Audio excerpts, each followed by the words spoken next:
I'm with CEO of Beit Issie Shapiro, Ahmir Lerner. Now, Ahmir, what is Beit Issie Shapiro? Hi, Paul. First of all, thank you for inviting me.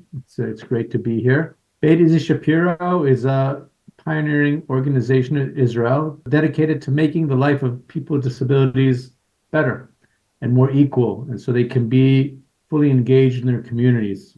And we do that in a very unique method by, first of all, talking to people with disabilities all the time and their families to understand what they need, what change in society they would like to see. And once we identify an area that we feel we can have an impact on, then we will innovate a new solution. That could be a methodology, a technology, a new service, anything. And we research it to make sure that it's evidence-based. So we want to make sure that what we do actually works. And once we have something that works, then we scale it through working on legislation or through training of professionals or through community work. And in that way, we managed to reach over 500,000 people a year, mainly in Israel, but also globally. Wow. When was the organization started?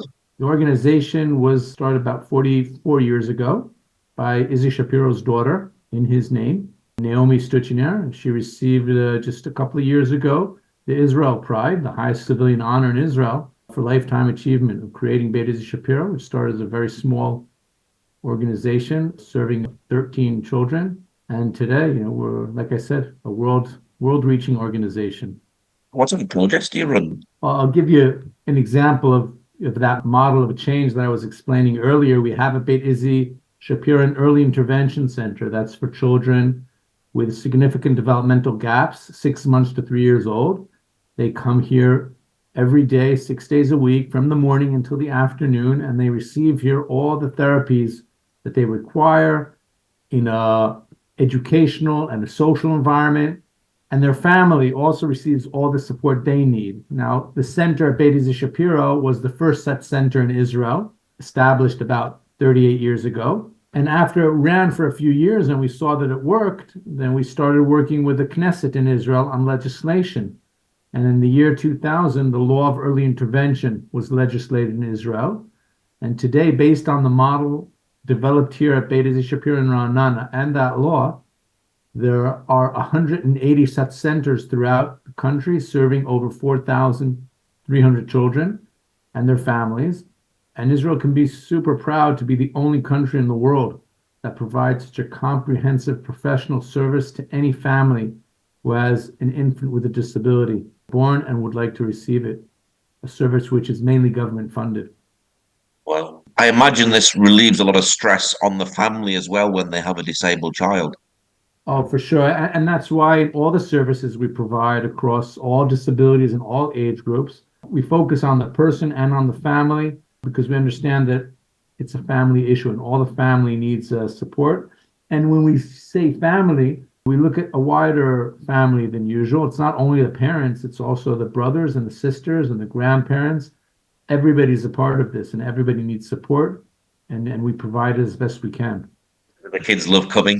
Yeah, I think they do. I know they do from their parents and from them themselves. And many of the children at Beit Issie Shapiro, again, it's not only the early intervention, there are other services as well. Many of them cannot use their natural voice to speak, and they speak using assistive technology that they train them on.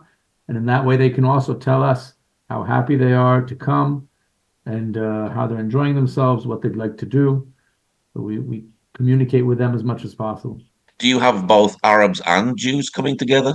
We have two facilities. We have one in Ra'anana, and we have another facility based in Kalanswa, an Arab village about 35 minutes from Ra'anana, where we provide similar services, though at a smaller scale, to the Arab population there. We recognize that that's a significant part of the population in Israel, and we need to be able to serve them as well. And so that's why we've developed that. And people in the Arab community need to be able to receive the education in their own language and celebrate their own holidays. And that's why, as much as inclusion is important, it's also very important for people to be raised in their own cultural and language environment.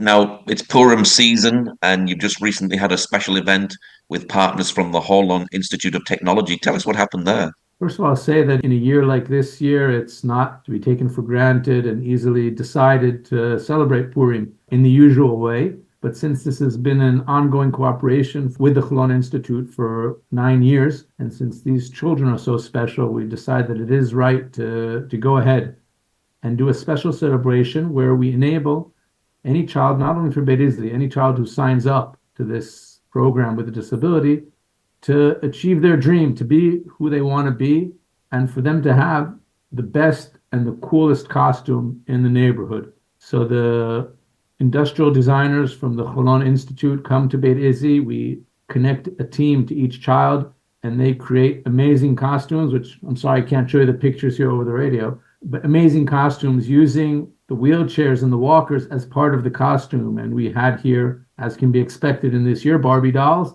and we had here astronauts within the shuttle walking around Beit Issie Shapiro, showing off their shuttle and taking off to different parts of the organization. And anything you can imagine, amazing students at the Cholon Institute know how to design them. And you can genuinely see the smiles on the children's faces and on their families who came to a special, Purim celebration one evening last week. So the costumes that they were wearing were specifically designed for their particular needs that they had. First of all, to fulfill their dream of who they want to be, and then using the different movement instruments that they have, mobility instruments that they have, making that as part of the costume. So when you're on the wheelchair, you're actually not in a wheelchair, you're in an airplane, and you're the pilot of that airplane. And anybody who looks at you from the side will definitely know that you're a pilot of an airplane that happens to be in a wheelchair. Wow. Tell us about Itamar. He's 9 years old, isn't he? Yeah, Itamar is 9 years old, and he also had a dream, and happily we were able to achieve his dream again through this cooperation with the Cholon Institute. And you could see his face. I'm sorry you couldn't be here to watch it and actually see him walking around Beit Issie in his costume and having all that fun. And was his father someone who was in the army, I hear, I understand? Yeah, his father has been in the army since the beginning of the war, and it's been a very difficult time for him and for the family, obviously. And so the fact that they could come here and have something which is just a little bit normal makes it that much easier for him. He has a significant disability. He can't necessarily understand what the war means and doesn't really know where his father is. He just knows that he's away and he can't be at home. And Sharon, his mother, it was very important for her that Itamar be part of this and to have him come. And also, we were very lucky that, unfortunately, that his father could come and be with him at this special dream costume event and have that quality time together. It must be very difficult not having a father at home at this particular time. Has the war caused a lot of problems for the disabled people? I think we're seeing, a lot of the problems just become a lot more extreme. Give you a couple of examples.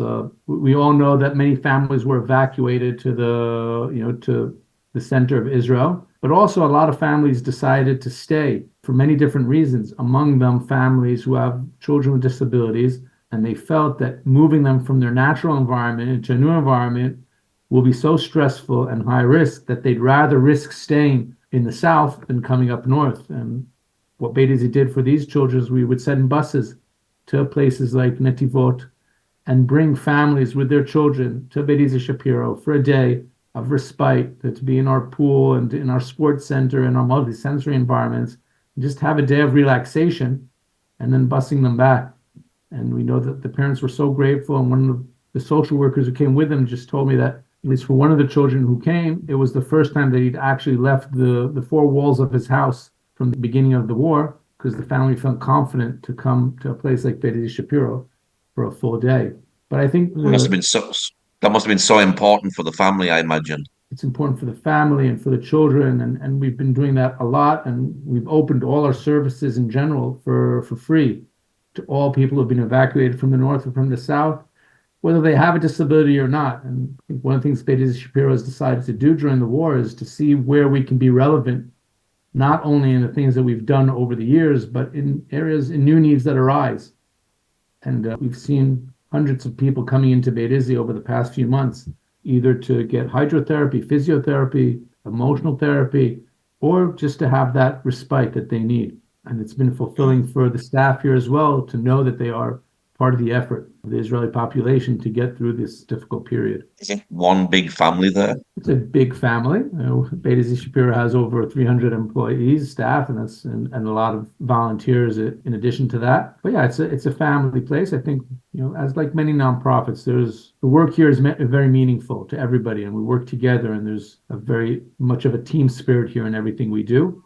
So yes, Beit Issie Shapiro is a family, and that's not just a title. It's something we try to live by. Does having something like a Purim party and having everybody including and being who they want to be, does that actually help them to boost their confidence? I think it helps develop, the resilience that's needed through this time. The more you do things that are normal, the more you show signs that there's reason, there's reason to be optimistic, that people are together, that people can smile. Those are all elements of developing resilience within the population, and we'll try to do that as much as we can. What is your hope for the future for Beit Issie Shapiro? Well, Beit Issie Shapiro is an innovative organization, and that means that we have to reinvent ourselves all the time. It means we have to all the time look at what's happening outside the walls of Beit Issie, understand the new needs, and be able to continue just developing these new solutions and methods and new answers to new needs and spreading the word as much as possible. Of course, we have a vision of a perfect world, perfectly inclusive world, where everybody can be together and be equal and engage with each other. And it's a long-term vision, but we're going to continue working towards there. I think one of the areas that we've noticed now during the war, which has been specifically difficult for people with disabilities, for example, is the area of emotional health and well-being. We know that a lot of people need that support, and the people with disabilities. We also know that at many times professionals in the field don't always have all the motivation and the tools they need in order to work with people with disabilities, especially when the need is so wide. And that's one of the new areas that Beit Issie is going to focus on more and more, is developing new tools for emotional health that are adapted correctly to people with disabilities so they can get the care that they deserve just like anybody else. It must be exciting doing this work and having a lot of laughs and smiles, is it? Definitely. I say that I come motivated to work every day and happy to deal with new challenges every day. And I've definitely, this is not my first career. My first career was serving the defense of Israel for 30 years. I transitioned into the nonprofit sector a few years ago, and I've been at Beit Issie for 5 years now. And I could not have imagined better, more fulfilling, more exciting and challenging second career than what I have. I feel very lucky and fortunate to be leading Beit Issie Shapiro. And of course, it's not just here in Israel as well. You're reaching out to the world. So is this Israel being a light to the nations? I wouldn't say a light to all nations. We do a lot of work in 30 different countries abroad. We do a lot of consultancy work and training work, and we try to do the tikkun olam wherever we can in different communities with the Jewish and with the non-Jewish population. We've done training in hospitals around the world on how to use multi-sensory environments as therapeutic environments. We've done training on hydrotherapy in different countries around the world, for example, recently in Ghana, and we've worked in Kenya and in China and throughout the United States. So we try to get to as many places as possible, and as many countries and many professionals as possible with the knowledge that we've developed. Yeah, so we're trying to be that light of nations, but we still have where to go to in that. What is your hope for the future? I think at times of war, your hopes are short term. So my hope, first of all, is that all those hostages return home as soon as possible, and that the war ends and we can return to an era of peace and create more prosperity and equality throughout Israel, in all the diversity we have in this country, the wonderful diversity we have, and inclusion throughout Israel and the world. What's your website for people who'd like to know more about the work that you're doing? You're all welcome to visit www.beitissie, that's BEITISSIE.org.il. Okay, Ahmir, thank you very much for your time. Thank you. Thank you for having me, Paul. Always a pleasure.